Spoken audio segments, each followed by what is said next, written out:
Hi po sa mga nagtatanong kung paano palitan yung password, ganito lang po yung gawin niyo po. Mag-open kayo ng browser.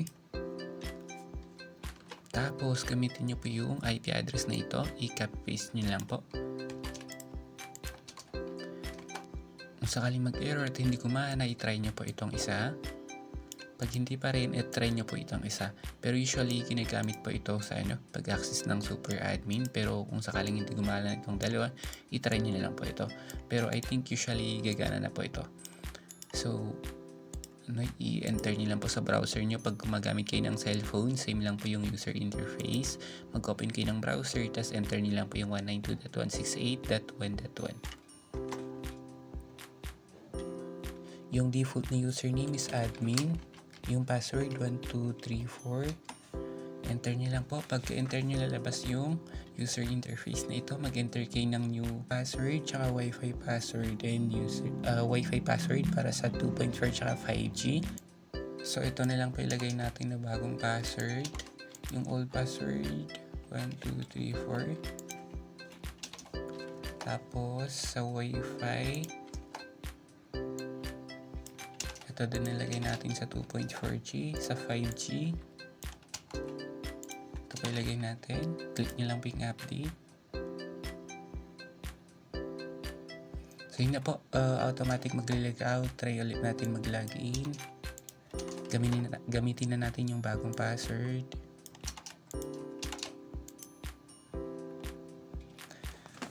So, pag andito para makita yung mga nakakonect, click nyo lang po yung user device information. Usually, masusulat po dito, tapos masusulat online. So, yung nakakonect lang po is yung desktop natin.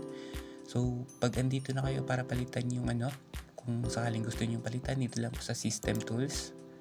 Tapos, click nyo modify login password. Dito, enter nyo yung old password, tapos yung new password. So, yun lang po kung paano palitan yung password pag bagong kabit lang po yung internet nyo po, or kung gusto nyo palitan yung dating password po. Pag gusto nyo palitan yung wifi password, dito lang po sa may LAN. Dito pwede kayo pwede nyo palitan yung pangalan ng wifi. So halimbawa,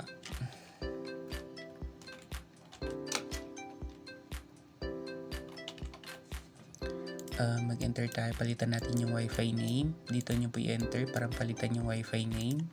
Tapos yung yung password nya. So ito po yung nilagay natin kanina dito po sa 2.4G. Tapos kung gusto niyo palitan, pag every time na papalitan niyo yung wifi name tsaka password, dito lang po. Tapos click niyo lang po yung apply. Pag papalitan niyo naman yung details ng 5G, dito lang po. Ito yung wifi name, tapos